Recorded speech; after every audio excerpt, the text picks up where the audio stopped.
할렐루야. 네, 오늘 거룩한 주일 이 아침에 하나님께 예배하기 위해 나오신 여러분을 주님의 이름으로 환영하고 사랑하고 축복합니다. 네, 우리 다 같이 우리 조용한 기도하심으로 오늘 하나님 앞에 예배를 드리겠습니다.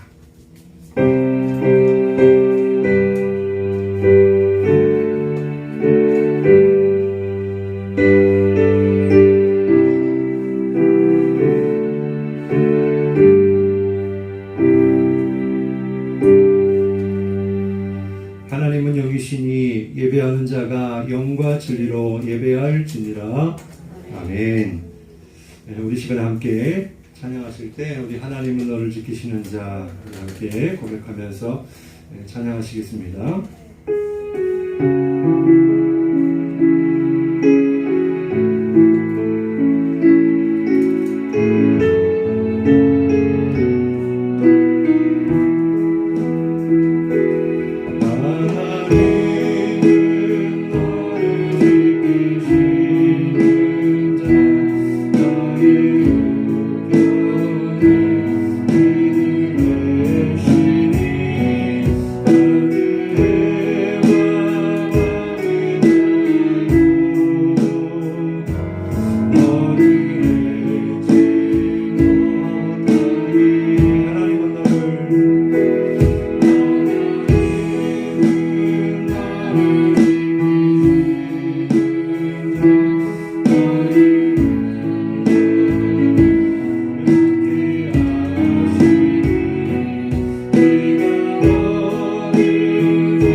찬양하실 때 우리 힘차게 박수 치시면서 나의 반석이신 하나님 우리 함께 찬양하시겠습니다.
좋으신 하나님께 박수로 영광 올려드리겠습니다. 아멘. 한 번마다 찬양하실 때 정말 우리의 고백을 담아서 하나님, 주님이 신실하신 것처럼 주님이 변함없으시고 우리를 사랑하시며 오늘도 우리를 위하여 일하고 계시는 하나님, 우리 또한 그 주님처럼 신실하고 진실되게 거룩하게 살게 하여 주옵소서. 우리 이러한 고백으로 함께 찬양하겠습니다.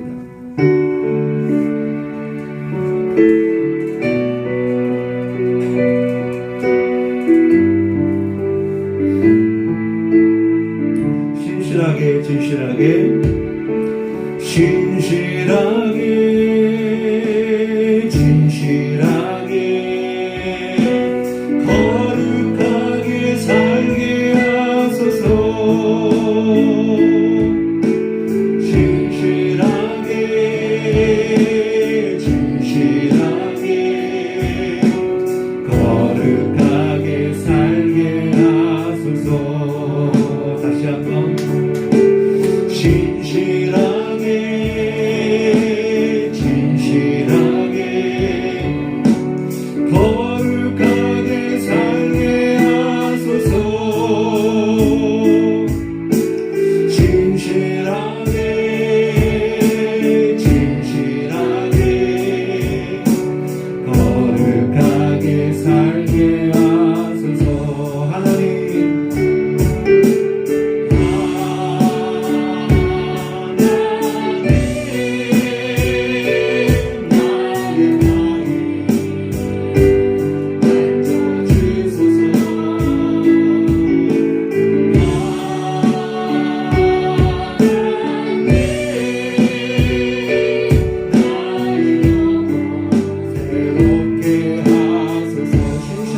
진실하게 진실하게 진실하게 거룩하게 살게 하소서.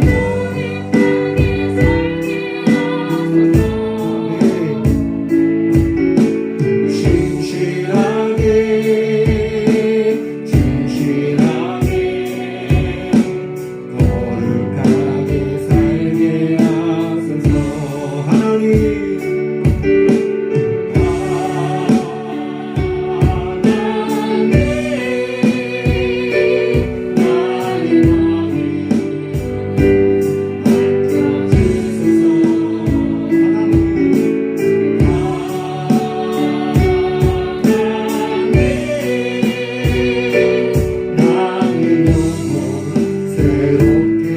마지막으로 한 번만 더 하나님 나의 마음 만져주소서.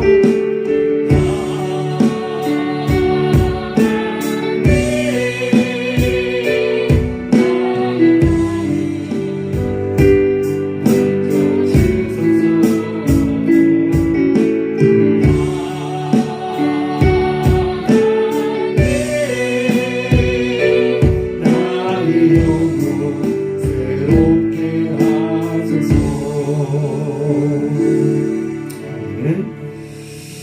우리 시간에 자리에서 일어나셔서 우리 사도신경으로 우리의 신앙을 고백하시겠습니다.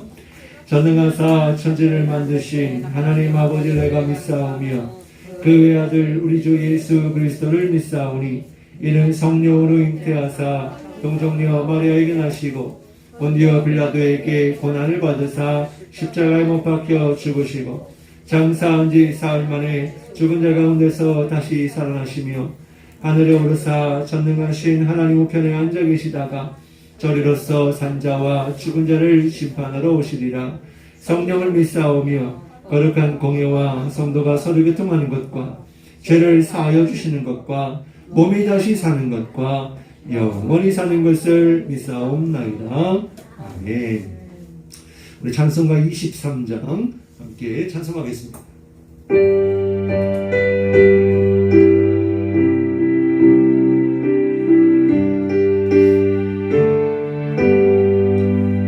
만일 내게 있으며 내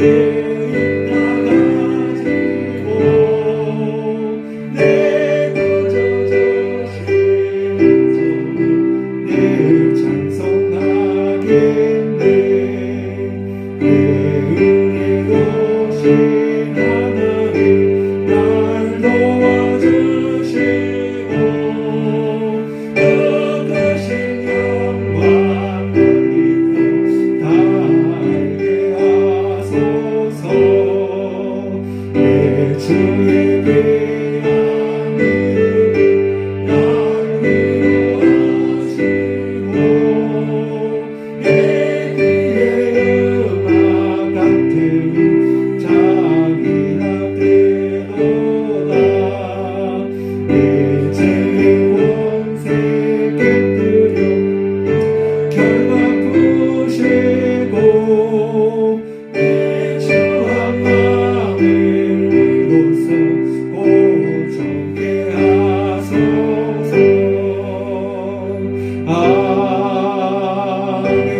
함께 기도하시겠습니다.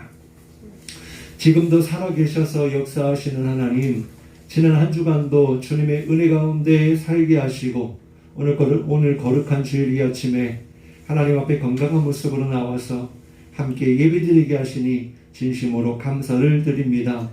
지금 코로나로 인해서 여러 지역마다 또 교회들마다 하나님께 나와 예배를 드리고 싶어도 드릴 수 없는 그런 환경과 상황 가운데 있는데 하나님 빨리 이 코로나가 종식되게 하시고 하나님을 예배하는 것이 그 어떤 것보다도 생명과 같이 귀하게 여기며 정말 하나님이 오늘 모든 교회들마다 예배하는 그 자리마다 주님께서 임재하시되 오늘 우리가 예배하는 이 자리에 주님 오시어서 주님 경배를 받으시고 오늘 우리가 예배할 때 주의 영으로 충만하게 하시며 주님을 만나는 귀한 은혜 역사가 있게 하여 주옵소서.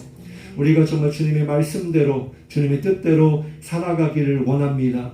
그런데 정말 육신이 연약하여 또한 믿음이 부족하여 하나님의 뜻대로 살기보다는 나의 욕심과 정욕을 위해 살아갈 때가 많았음을 고백합니다.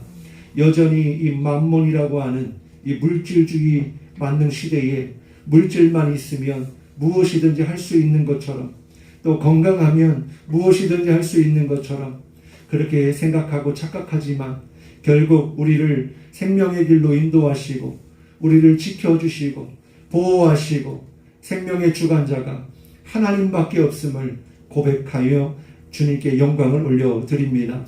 하나님 우리의 모든 죄와 허물을 주님의 보혈로 깨끗하게 씻어주시고 오늘 우리 가운데 믿음 없음을 용서하시사 오늘 주님을 통하여 말씀을 통하여 우리의 믿음이 생기게 하시고 믿음이 자라게 하시고 정말 주님이 기뻐하실 만한 마지막 때에 주님이 믿는 자를 보겠느냐 말씀하실 때 우리 부덕교회 성도들 우리가 여기 있나이다 주님 앞에 우리의 믿음을 보일 수 있는 우리 모든 성도들이 되게 하여 주옵소서. 이 시간에 주님께 나아오고 싶어도 나올 수 없는 우리 성도들의 처지와 환경과 그 고통의 문제를 아시는 하나님, 하나님께서 몸과 마음과 영을 치료하여 주시고 하나님 정말 주님의 은혜 가운데 오늘 부어주시는 이 은혜가 동일하게 임하게 하시사 한 주간도 주님의 은혜 가운데 살게 하시고 함께 모여서 예배하는 기쁨의 그런 날이 오게 하여 주옵소서. 하나님 이 시간 아버지 안에 간절히 원하옵기는 우리 부덕교회를 주님의 핏값으로 세워주셔서 여기까지 인도해 주신 하나님께 감사를 드립니다. 교회의 머리가 되시고 또한 우리는 주님의 몸된 주님의 몸의 지체이오니 하나님 우리 부덕교회가 날마다 새롭게 하시고 부흥케 하시고 하나님께 귀하게 쓰임받아 이 땅에 아버지 하나님 주의 복음을 증거하며 구원의 방주로서의 역할을 잘 감당하게 하시고 또한 주변에 헐벗고 굶주린 이들이 많사오나 우리 교회가 빛을 발하며 그들에게 사랑을 전할 수 있도록 우리 교회를 축복하시고 들어 사용하여 주옵소서. 우리 성도들의 아버지의 몸과 마음과 영 하나님께서 치료하여 주시되 오늘 모든 삶의 문제를 가지고 나온 그 모든 것들을 주님께 맡겨드리오니 오늘 예배를 마치고 돌아갈 때에 자유롭게 하시고 새롭게 하시고 회복되어서 가정으로 직장으로 사회로 돌아갈 수 있도록 은혜를 더하여 주옵소서.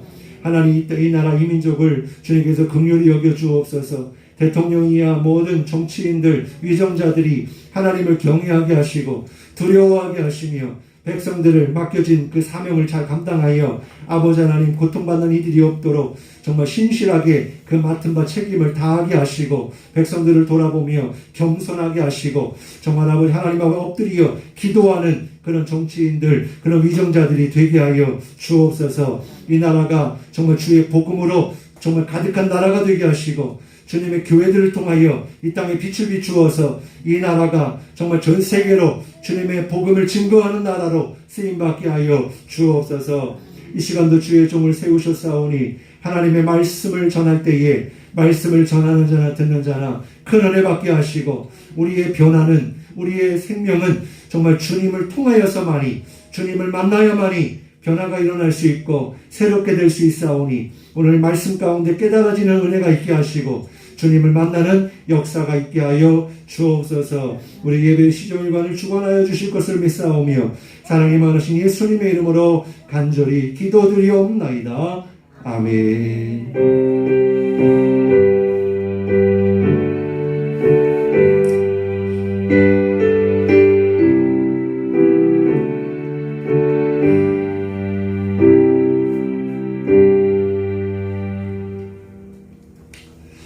할렐루야. 우리 교회 소식과 성도의 교제를 나누겠습니다. 오늘 예배에 참여하신 여러분을 주님의 이름으로 사랑하고 축복합니다. 우리 좌우에 계신 분들과 앞뒤에 계신 분들 인사하겠습니다. 주님의 이름으로 사랑합니다. 감사합니다. 한 주간 동안 참 뜨겁고 또 이렇게 코로나 가운데 목양실 공사가 잘 마쳐지게 되었습니다. 그래서 오늘 이제 아시는 분들은 벌써 어제 밤에 늦게 올렸는데 아마 보신 분도 계실 거고 우리 아이들 중에도 보고 왔는데 한 주간 동안 하나님이 하신 일을 우리 영상을 통해서 우리 잠깐 보고 이어서 광고를 드리겠습니다.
감사드리고요.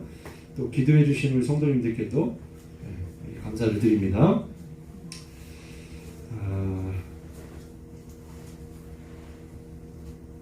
네. 자, 금주 속회 예배는 8월 13일입니다. 금요일 오후 6시에 우리 유영자 원사님 댁에서 모이겠습니다. 그리고 공예배에 우리 열심히 우리 참여하시는 성도님들 되시기 바랍니다. 지금 수요기도회가 이제 어른들이 또 저녁 때 밤에 나오기 어려우셔서 지금 5시에 하다 보니까 우리 직장 다니시는 우리 집사님들 참여를 못 하시는데 집에서 시간 되시는 대로 영상으로 예배를 드리시고요. 또 금요기도에 금요일 오후 7시 30분에 예배를 드립니다. 참여하시기 바랍니다. 그리고 하루 한 명 이상에게 예수님을 전하시기 바랍니다. 오늘 우리에게 주신 하나님 말씀 함께 보시겠습니다. 두 군데인데요. 신약성경 갈라디아서 5장 22절 23절 말씀 먼저 보겠습니다.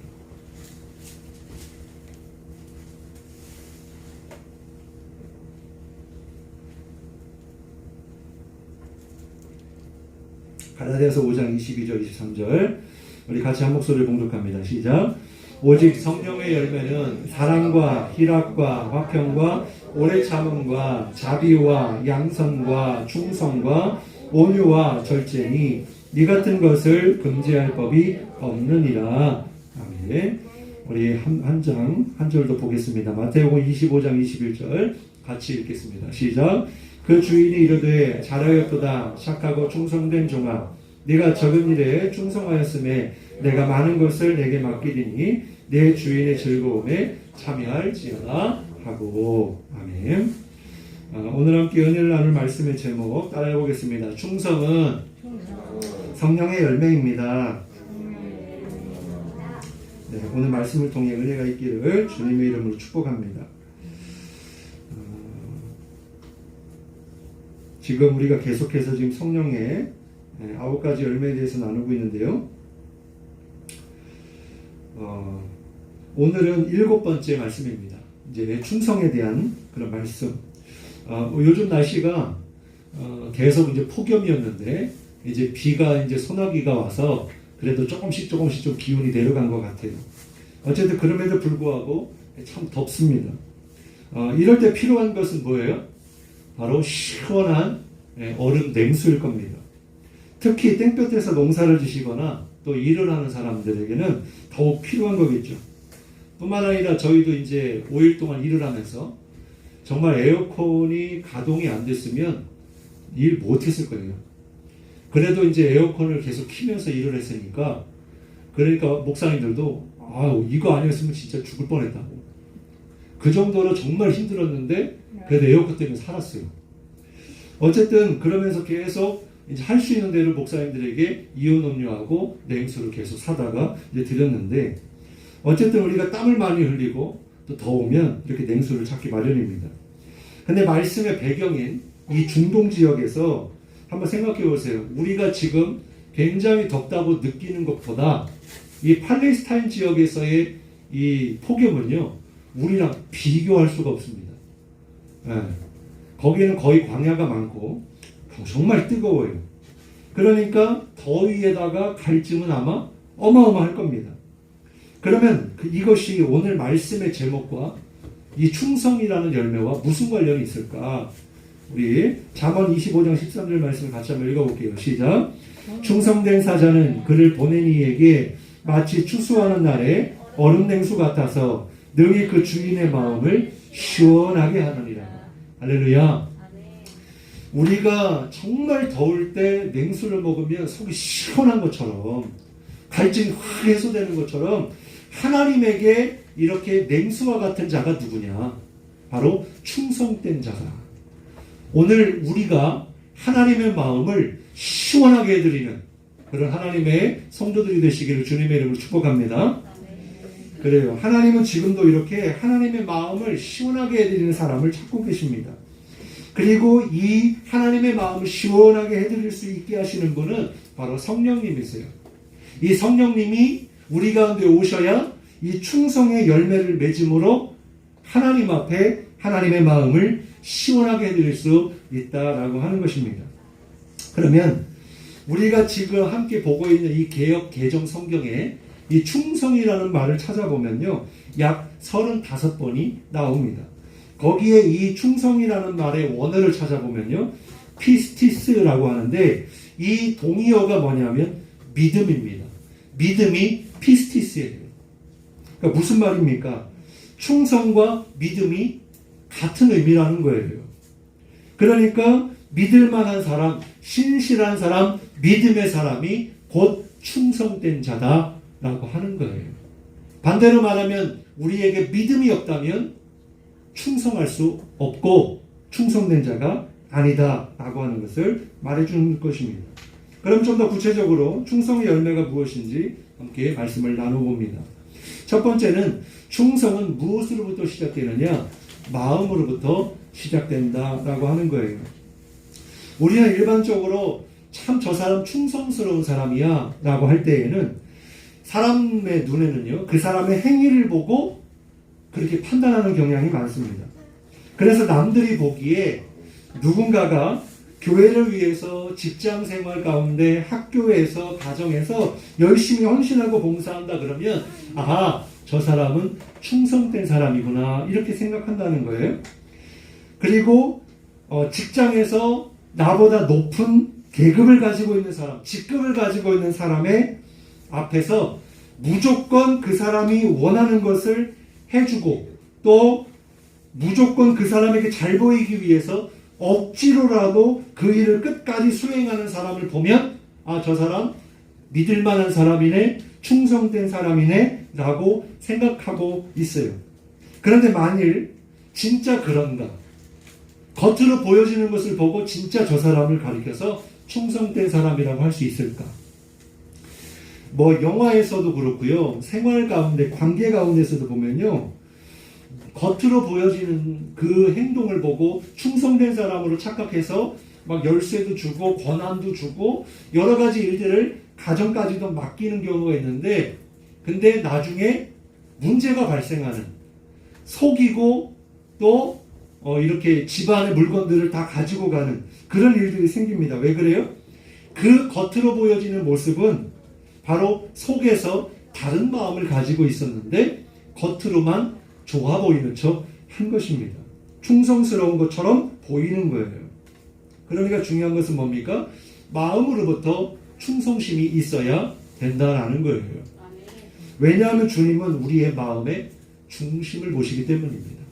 그래서 구약 성경이나 예수님 시대에 주님께서 계속 말씀하시는 게 뭐냐면 겉으로 보여지는 것은 종교적으로는 아주 1등인데 바리새인이나 사두개인들이나 이런 종교 지도자들은 누가 보더라도 정말 예배도 열심히 드리고 또 세금도 잘 바치고 헌금도 많이 하고 전도도 하고 성경도 읽고 뭐 하나 빠짐이 없는데 주님이 뭐라 그래요? 이 독사의 자식들아 그러잖아요. 그리고 하나님 앞에 예물을 드릴 때 하나님 뭐라 그래요? 너희 마음은 나에게서 멀었도다 그러잖아요. 그러면서 이 너희가 드린 예배, 너희가 드린 물질, 헌금 이것은 배설물이다 라고 하셨어요. 왜 그러냐면 그들의 마음에 하나님을 향한 사랑과 존경과 경외가 없었기 때문에 그냥 의식만 행하는 거예요. 여러분 오늘 우리가 예배하는 이 시간에도요 하나님은 우리의 중심을 보십니다.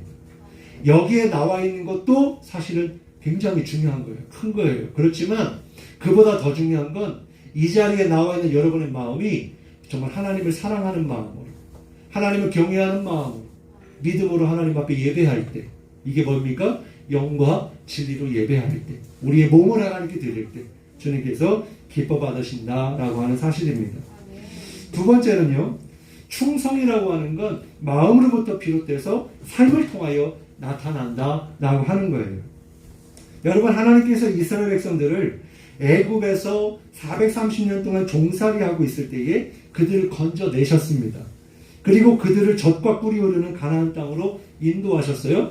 근데 그것을 하기 위해서 누구를 부르셨느냐? 바로 모세를 부르셔서 그들을 이끌게 하셨습니다. 그러면 왜 하나님은요? 많고 많은 사람들 중에 모세를 택하셨을까? 모세가 어떤 사람이었길래 하나님이 모세를 쓰신 것일까? 이것은 굉장히 중요한 질문입니다. 왜냐하면 우리도 모세와 같이 쓰임받는 인생이 되기 위해서는 모세가 어떤 것 때문에 하나님이 쓰셨는가를 알아야 우리가 하나님께 쓰임받을 수 있기 때문이죠. 그러면 자세히 좀 생각해보면 우리가 잘 아는 것처럼 모세는 어느 나라 사람이에요? 히브리 사람입니다. 그리고 이스라엘 백성들이 애굽에서 종살이를 하고 있을 때 태어난 사람이에요. 그리고 뿐만 아니라 애굽의 왕인 바로의 명령으로 이스라엘의 모든 사내 아이들은 태어나는 즉시 다 죽이라고 하는 그런 명령이 있었을 때 태어난 거예요. 그러면 인간의 생각으로는요, 모세는 나중에 쓰임 방향이 중요한 게 아니고 살 소망조차 없을 때 모세가 태어났다라고 하는 것입니다. 가정에서도 데리고 있을 수 없는 지경에 이르다 보니까 어떻게 했어요? 갈대 상자를 만들어서 강 위에 띄우잖아요. 이거는 사실 살 수 있는 그런 확률이요. 0.00001%도 안 되는 겁니다. 그런데 그런 상황 가운데 하나님께서 어디로 가게 하세요? 바로의 공주로 가게 하세요. 그리고 거기에서 그 공주의 아들로 살게 합니다. 몇 년 동안 살게 해요? 40년 동안 삽니다. 그러면 사실 죽을 그런 상황에서 사는 것도 기적인데 왕자로 40년을 살았다 그러면 어떤 삶을 살았겠습니까?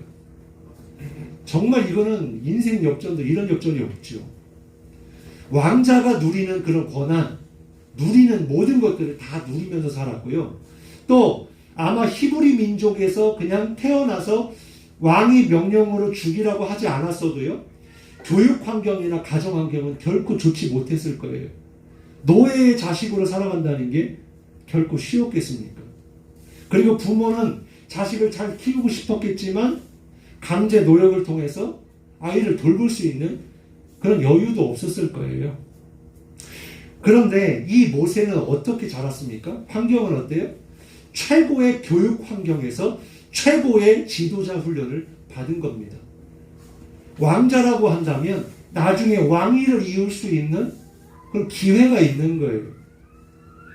그렇기 때문에 이 모세는요, 이 40년의 삶을 통해서 정말 하나님이 준비시킨 그런 역사였다라고 볼 수가 있는데, 그러면 우리 생각에 그 정도 했으면 하나님이 이제 리더의 훈련을 잘 시키셨으니까 40세에 이스라엘을 구원하셨어도 됐을 텐데 왜 80세가 될 때까지 40세에 그런 자기 동족을 살리겠다고 그 애굽의 병사를 잡아 죽여가지고 왜 도망자 신세가 되게 하셨고, 그리고 나서 40년 동안 광야에서 양을 치는 목자로서 살아가도록 하셨을까? 하나님은 그때 무엇을 하셨을까? 무엇 하셨어요? 하나님은 가만히 계셨어요. 모세가 80세가 될 때까지 가만히 계셨어요. 그리고 뭐 하셨어요? 기다리셨어요. 그러니까 우리의 생각과 하나님의 생각이 다를 수 있습니다.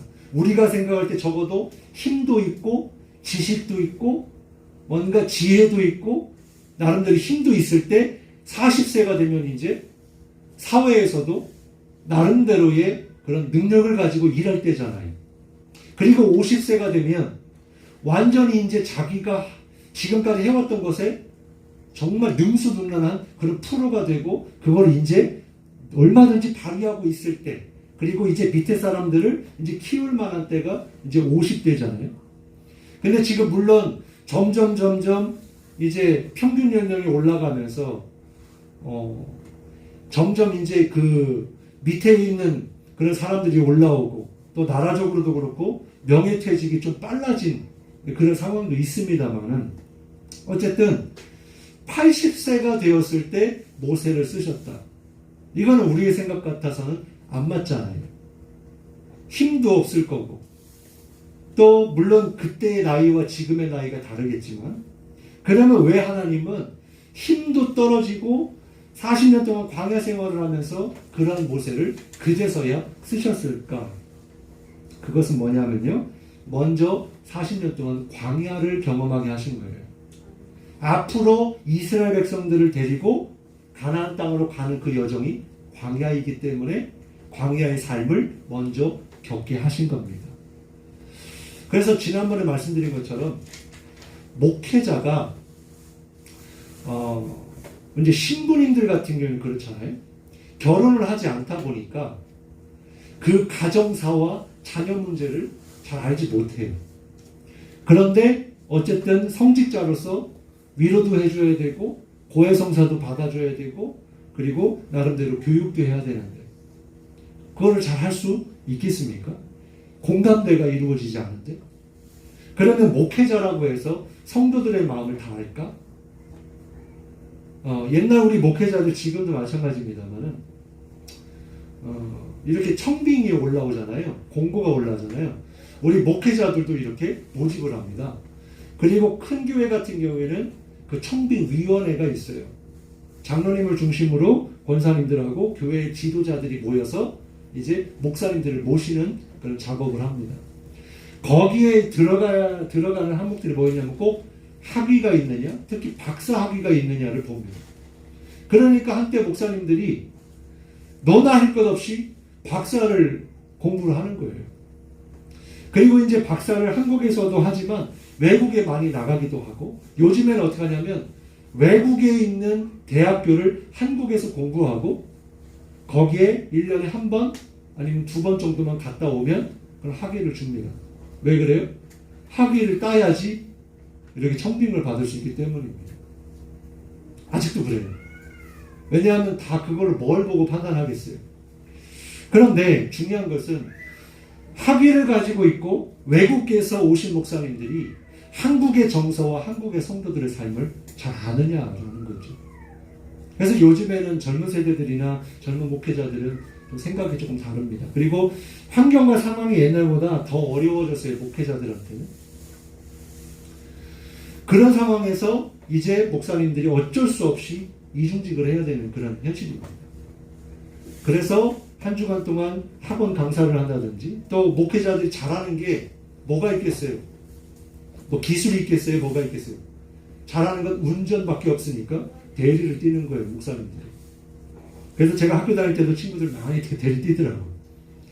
뿐만 아니라 이제 교회에, 특히 지금 우리 지방 같은 경우가 이 전라도에 한 34개 교회가 있는데, 지금 저 같은 경우에는 그래도 진짜 조금 공사한 거지, 목사님들 얘기 들어보면 맨날 공사해야 됩니다. 워낙 노후가 되고 시골이고 땅이 자꾸 이제 주저앉고 하다 보니까 맨날 고쳐야 되는데, 성도님들은 다 노년의 나이에 어떻게 도와주려고 해도 도와줄 수가 없고, 그러니까 목사님들이 다 고치는 거예요. 그렇게 하다 보니까 이제 어느 정도 이제 기술도 습득이 되고, 그러니까 저도 보니까 제가 무슨 뭐 타카를 쳐봤겠어요. 제가 무슨 실리콘을 제대로 발라봤겠어요. 군대에서 한번 그냥 이렇게 페인트 칠한 것밖에 없는데. 근데 여기 와서 1년 동안 4개 교회, 5개 교회를 제가 돌아다니면서 이렇게 그 조금씩 이제 시다 역할, 이제 도움을 주다 보니까 저도 이제 조금씩 눈에 보이고 알게 되고 제가 할 수 있는 일들이 많아지더라고요. 그러니까 목사님들 중에는 목수들이 또 많아요. 교회를 잘 하니까. 근데 거기서 하나 좋은 것을 깨달은 건 뭐냐면, 성도들의 애환, 성도들의 고통, 성도들의 삶을 조금이라도 피부로 와닿으니까 성도들에 대한 태도가 달라지더라는 거예요. 그래서 그거는 참 좋다, 그렇게 생각을 했습니다. 그래서 살아가면 살아갈수록 또 이런 일들을 하면 할수록 우리 참 성도님들 참 대단하다. 늘 땀 흘리고 수고하고 애쓰며 쉬는 시간 하나 없이 그렇게 살다가 주일을 되면 교회 와서 예배 드려야 되지, 또 수요일도 나와서 예배 드려야 되지, 금요일도 예배 드려야 되지, 또 그 번 돈 가지고 자녀들 키우기도 어렵고 다 생활하기도 어려운데 또 교회 나와서 11 줘야 되지, 주일헌금 해야 되지, 감사헌금 해야 되지, 내라는 헌금 봉투는 왜 이렇게 많아? 그래가지고 이제 지금 저희들 같은 경우에 바구니를 돌리지 않는데, 이제 아직도 바구니를 돌리는 교회가 있거든요. 그러면 그거 싫어가지고 교회 안 나가는 사람들도 많이 있어요. 부담스러워서. 그냥 바구니 와도 그냥 옆에 주면 되는데 거기에서 상처를 입는 거예요. 드릴 게 없으니까 상처를 받는 거예요. 그래서 이제 저렇게 뒤에다가 그냥 이렇게 해놓고 바구니 돌리지 않는다든지, 뭐 하여튼 헌금 시간을 따로 갖지 않는다든지, 뭐 이제 그런 교회들도 있습니다만, 어쨌든 그러한 삶을 모세를 통해서 경험하게 하신 거예요. 그래서 백성들을 이끌어 가기 위해서, 특히나 40년 동안 양을 치는 일을 통해서, 바로 이스라엘 백성은 누구예요? 하나님의 양이잖아요. 하나님의 백성들이잖아요. 그러면 참된 목자는 뭡니까? 한 양이라도 소중히 돌보는 게 진짜 참된 목자 아니겠어요? 그러면서 한 마리 양부터 내게 맡겨진 양을 40년 동안 책임을 지면서 성실하게 충성을 다하는 그 모습을 보시고 주님께서 그 모세를 불이 꺼지지 않는 떨기나무 가운데서 주님이 부르신 거죠. 성경을 보면 이렇게 하나님의 부르심을 받은 사람들이 공통점이 있습니다. 그건 뭐냐면 바로 자기에게 주어진 일에 최선을 다하는 성실한 사람을 하나님이 부르신다는 거예요. 노아는 어떤 사람이었어요? 하나님이 그때에 어떠한 명령이든지 다 수행할 만한 믿음의 사람이었어요. 그래서 그를 통해서 하나님이 뭘 이제 지시하시냐면 산 위에다가 노아의 방주를 지어라 그래요. 정말 축구장 크기만큼 그걸 지으라 그래요. 그러면 그거를 짓는데 기술이 있었겠어요? 아니면 공부가 있었겠어요? 뭐 사람들 인력이 있었겠어요? 가지고 있는 거라고는 아들들 셋밖에 없고 또 부인들 셋밖에 없고 이 노년의 나이밖에 없는 거예요. 근데 뭐 사람들이 이 노아의 방주가 몇 년 지었는가 뭐 보면은 120년 지었다 그렇게 말씀하시는 분들도 많이 계십니다. 이게 나름대로 해석이 있어요. 그럼 여러분 보세요. 120년 동안 그것만 방주를 짓는 게 그게 쉬운 일입니까? 할 수 있겠습니까? 저 진짜 5일 공사하면서 뭘 느꼈냐면 다시는 공사하지 말아야지 그런 생각했어요. 보통 힘든 일이 아니에요. 진짜 하나님이 하시지 않고서는 할 수 없어요. 어쨌든 근데 이 노아가요 끝까지 지을 때까지 어떻게 해요? 성실하게 하잖아요. 끝까지 자기에게 주어진 일을 마치잖아요. 그래서 결국에 그와 그의 가족 8식구가 구원을 받았잖아요. 근데 그것을 바라보는 사람들이 어떻게 했겠어요? 방해하고 욕하고 저 미련한 것들 그랬을 것 아니에요? 그러니까 하나님의 충성된 사람은요 사람들의 말이나 환경과 상황에 좌지우지 되는 게 아니고 하나님이 시키셨으면 내가 그 일을 끝까지 책임을 다하는 성실한 사람을 주님이 충성되게 보신다라고 하는 것입니다. 그럼 여호수아는 어땠을까요? 어떻게 해서 모세의 뒤를 이어서 2인자가 그렇게 1인자가 될 수 있어요? 밑에서 그 모세를 보면서 왜 불만이 없었겠습니까? 나 같으면 이렇게 안 하겠는데? 그런데 불구하고 여호수아는 끝까지 모세의 밑에서 2인자의 역할을 잘 수행해냈어요. 그래서 어떻게 합니까? 이스라엘을 이끌고 가나안 땅에 들어가는 믿음의 주역이 되잖아요. 엘리사도 보십시오. 그가 언제 쓰임을 받았냐면요. 소 12마리를 끌고 최선을 다해서 밭갈이를 하고 있을 때 주의 사자가 나타나서 엘리사를 부르십니다. 또 이스라엘의 사사인 기드온이 언제 부르심 받은지 아십니까? 포도주 틀에서 밀타작을 하고 있을 때 주의 사자가 찾아온 겁니다. 예수님의 제자들은 어땠어요? 베드로가 배에서 이 그물을 던져가지고 물고기를 잡고 있을 때 언제까지? 밤이 맞도록 끝까지 생업을 위해서 최선을 다하고 있을 때 예수님이 찾아가셔서 배 오른편에다가 그물을 던져라 그러잖아요. 그러면서 너는 이제 사람을 낚는 어부가 되어라. 마태도 어떻게 불렀어요? 세리 마태잖아요. 그러니까 세관에 앉아가지고 사람들에게서 손가락질 받고 욕먹으면서도 그 자리 꿋꿋하게 지켜서 세금을 걷는 그 일을 감당해냈습니다. 그래서 하나님이 마태를 쓰신 거예요. 결론은 무엇입니까? 이렇게 자기에게 주어진 그 일을 소홀히 여기지 않고 최선을 다해서 충성을 다한 사람들을 주님께서 부르시고 쓰셨다라고 하는 사실이에요. 오늘 마태복음 25장에 보면 우리가 잘 아는 달란트의 비유가 나옵니다. 주인이 타국이 가면서 종들에게 돈을 맡기잖아요. 한 사람은 5달란트를 맡기고 한 사람은 2달란트를 맡기고 또 한 사람은 1달란트를 맡기고. 근데 이 주인이 가고 나서 이 5달란트 받은 사람은 어떻게 했어요? 그 가게를 해가지고 열심히 장사를 해서 5달란트를 남겼어요. 2달란트 받은 사람도 장사를 해서 2달란트를 남겼어요. 근데 1달란트 받은 사람은 어떻게 했어요? 땅에 묻어놨어요. 자, 말씀을 보면 21절에 그 5달란트 받은 사람과 2달란트 받은 사람에 대해서 뭐라고 말하냐면 그 주인이 이르되 잘하였다. 착하고 충성된 종아, 네가 적은 일에 충성하였으니 내가 많은 것을 내게 맡기리니 내 주인의 즐거움에 참여할지어다. 이렇게 열심히 주인의 것을 열심히 그것을 통해서 장사를 해가지고 주인에게 드렸다는 겁니다. 그러니까 주님이 칭찬하셨다라고 하는 거예요. 근데 이런 충성된 자에게 받는 복은 뭡니까? 더 좋은 것, 더 큰 것을 너에게 맡기겠다는 거예요. 사실 이때 당시 이 달란트는요, 엄청나게 큰 금액이에요. 잘하네. 이거는 뭐 수억이 넘어가는 거예요. 지금 오늘날로 말하면. 근데 뭐예요? 우리한테는 큰 돈이지만 하나님에게는요, 주인에게는요, 작은 겁니다. 작은 것을 어떤 것이든 잘 감당할 때 하나님이 어떻게 하신다고요? 더 크게 역사하신다는 거예요. 그러니까 여러분에게 주어진 건강이라든지 물질이라든지 또 꿈이라든지 비전이라든지 헌신이라든지 어떤 것이든지 간에 주님을 향하여 헌신하면 하나님께서 더 많은 것으로, 더 큰 것으로 갚아주심을 믿으시기 바랍니다.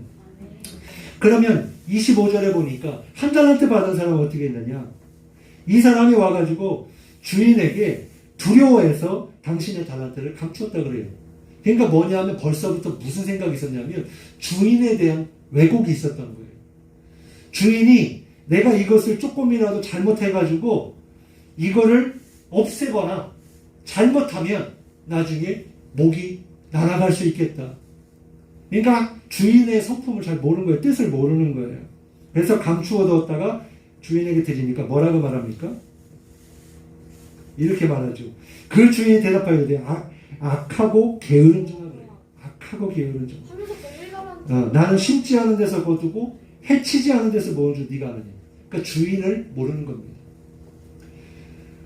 그래서 어떻게 되었습니까? 이 무익한 종. 그러니까 하나님에게 충성을 다하지 않는 종은 어떤 종이냐면 무익한 종입니다. 그리고 마지막에 바깥 어두운 데로 쫓겨나서 슬피 울며 이를 가는 인생. 나중에 후회만 남는 인생. 내게 주어진 시간들을 하나님을 위해서 사용하지 못하고 나중에 죽을 때가 되었을 때 후회하는 인생이 될 수 있다는 거예요. 그러면서 주님께 갔을 때 이 악한 종아라고 이야기 들으면 안 되지 않습니까? 우리 모두 하나님께서 주신 모든 것을 선용하고 충성되이 하나님께 영광을 돌리다가 잘하였다 충성된 종아라고 하는 칭찬받는 우리 모두가 되어지기를 주님의 이름으로 축복합니다. 마지막 세 번째는 우리의 믿음이 충성이다라는 거예요. 여러분 아까 처음에 서두에 말씀드린 것처럼 하나님이 진짜 원하시는 것은 믿음입니다. 믿음이 없이는 하나님을 기쁘시게 할 수 없다라고 말씀하고 있어요. 그렇기 때문에 하나님을 진정으로 아는 사람, 믿는 사람, 이 사람이 하나님을 나의 주인으로 고백할 수 있고 또 하나님께 충성되이 섬기는 사람이 될 수 있다라고 하는 것입니다. 바로 그 사람이 누구예요? 아브라함이 그런 사람입니다. 여러 실수도 있었고 잘못이 있었지만 100세에 낳은 자식 이삭을 하나님께 드렸어요. 왜 드렸습니까? 망설임이 없었습니다. 그 이야기를 듣고 그 다음날 아침 일찍 아들 이삭을 데리고 산으로 갔어요. 바치려고 했습니다. 그리고 이제 제물로 삼고 칼로 이제 찍으려고 했어요. 죽이려고 했어요. 그러니까 하나님 뭐라고요? 가만두어라. 내가 너의 믿음을 보았다 그러잖아요. 그러니까 아브라함이 이렇게 할 수 있었던 이유는 뭐냐면 그 안에 하나님을 향한 100%의 믿음이 있었기 때문입니다. 어떤 믿음이요? 자식을 주신 것도 하나님이시고 하나님께서 취하시면 하나님 거니까 드리겠다고 하는 믿음이 있었던 거예요. 그렇기 때문에 이렇게 망설이지 않고 하나님께 이삭을 드리려고 했던 겁니다. 그래서 아브라함이 나중에 어떤 사람으로 일컬어졌어요? 바로 믿음의 조상이 된 것입니다. 사랑하는 성도 여러분, 우리의 상식적으로는 이해할 수 없는 노아처럼 기드온처럼 또 성경에 나오는 여호수아처럼 많은 믿음의 조상들이요 그냥 그렇게 위대한 하나님의 사람으로 쓰임받는 게 아니었다는 사실을 꼭 기억하시길 바랍니다. 성실하고 충성된 자를 하나님 들어 쓰셔서 말도 안 되는 일이라 할지라도 주님이 말씀하시는 내가 순종하겠습니다. 그런 믿음으로 충성을 할 때 놀라운 기적의 역사를 보게 되고 정말 끝까지 하나님을 온전하게 믿었던 것처럼 그런 믿음의 삶, 충성된 삶, 그 사람이 우리의 삶이 될 수 있기를 주님의 이름으로 축복합니다. 기도하겠습니다. 하나님 감사합니다. 오늘 말씀을 통해 이 성령의 열매, 충성에 대하여 말씀을 나누게 하시니 감사합니다. 우리 모두 하나님 앞에 충성된 자로 쓰임받게 하시고 하나님 앞에 나아갔을 때 잘하였다, 충성된 종아. 주님께서 일을 맡기실 때 주님이 원하시는 것은 충성이라고 했는데, 하나님, 우리는 주님 이 땅에 살아가는 동안 끝까지 주님의 말씀대로 순종하게 하시고 끝까지 믿음을 지키며 충성된 삶을 살아가게 하여 주옵소서. 칭찬받는 우리 모두가 되어 주기에 하옵소서. 감사드리며 예수님의 이름으로 간절히 기도드리옵나이다. 아멘. 우리 주님대가 여기 있사오니 우리 함께 찬양하시면서 준비된 예물 하나님께 드리겠습니다.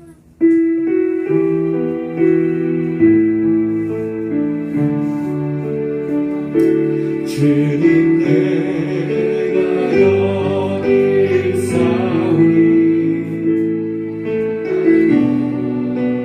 내소서.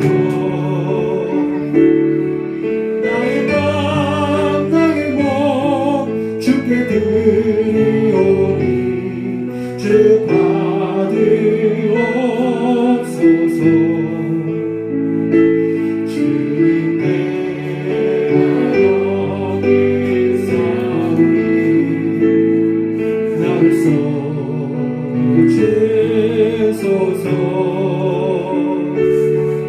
가진 것 모두 다 주께 드리오니 주 받으옵소서.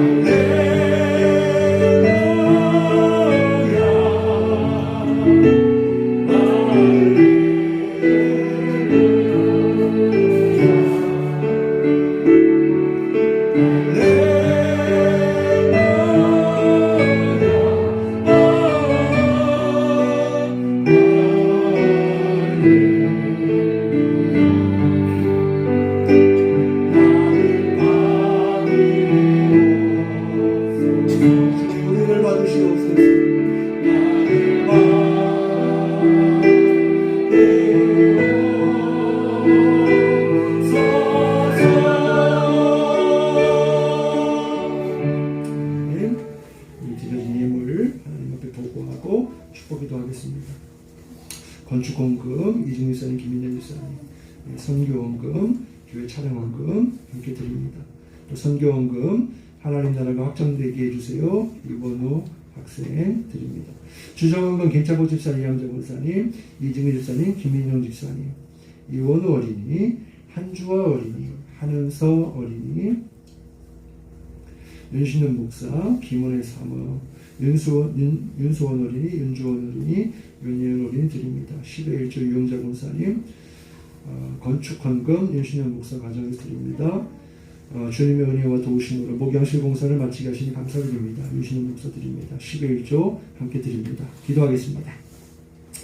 하나님 감사합니다. 모든 것이 주님의 은혜고 복인 줄 믿습니다. 정말 주님의 은혜가 아니고서는 우리가 살아갈 수가 없고, 또 우리를 구원하시사 하나님의 자녀로서 이 땅을 살아가게 하시니 진심으로 감사를 드립니다. 이러한 구원의 은혜와 날마다 공급하시는 은혜, 우리를 도와주시는 그 은혜, 그 사랑에 감사하여 하나님 앞에 기도의 제목을 담아 믿음의 고백을 담아 하나님께 각종 예물을 주님께 올려드립니다.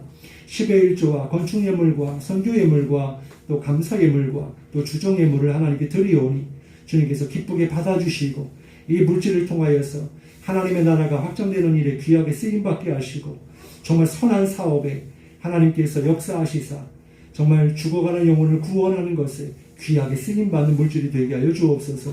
그리하여서 우리 교회가 든든히 세워가게 하시고 정말 이 땅에 주의 사랑을 흘려보낼 수 있는 복된 교회로 삼아 주옵소서. 또한 물질을 드린 손길들을 기억하시고 저들의 아버지 하나님 가정과 또 삶을 주님께서 아시오니 주님께서 날마다 하늘의 신령한 복과 땅의 기름진 복으로 채워주셔서 날마다 먹을 것 마실 것 입을 것 염려하지 않도록 채워주시고 늘 풍성한 은혜를 더하시사 몸도 마음도 영도 건강하게 하시고 하나님의 일을 온전히 감당하며 매일매일 천국을 살아내는 그런 복된 믿음의 명문 가정, 명문의 믿음의 사람이 되게 하여 주옵소서. 특별히 자녀들을 복되게 하시고 지혜를 주시며 하나님 앞에 귀하게 쓰임받는 우리 교회의 아이들이 되게 하시고 우리 노년에 계신 분들을 기억하시사 아버지 뼈 마디마디와 모든 아픈 부위를 주님께서 아시오니 치료의 손길로 주님께서 광선을 비추어 주셔서 정말 치료하시고 새롭게 하시고 만져주시옵소서. 감사드리며 예수님의 이름으로 간절히 축복하며 기도드리옵나이다. 아멘. 우리 다 같이 일어나셔서 파성의 말씀 하겠습니다. 예수님의 일꾼된 성도 여러분, 선교와 봉사의 사명을 다하기 위해 성령과 함께 세상으로 나아가십시오. 아멘. 주 예수여 우리와 동행하여 주옵소서. 아멘. 우리 찬송가 505장 우리 1절을 부르고 우리 세상으로 나아가겠습니다.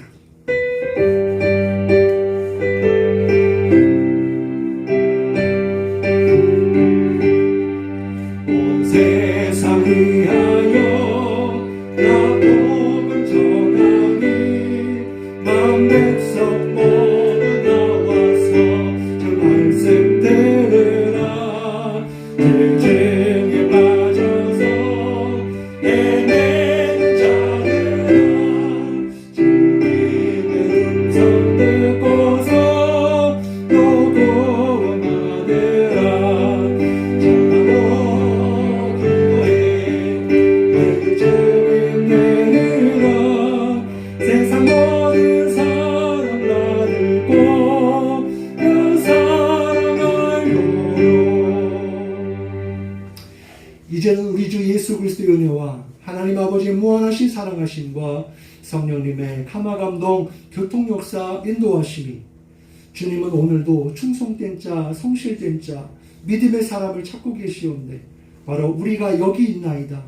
믿음의 삶 충성된 삶을 살아가기로 결단하며 세상으로 나아가는 모든 주의 백성들 머리머리 위에 저들의 가정과 직장과 학업 위에 또한 자녀들 위에 가지고 있는 기도 제목들 위에 또한 이 나라 이 민족과 이 부독교회의 재단 위에 이제로부터 영원토록 함께하여 주옵시기를 간절히 축원하옵나이다. 아멘.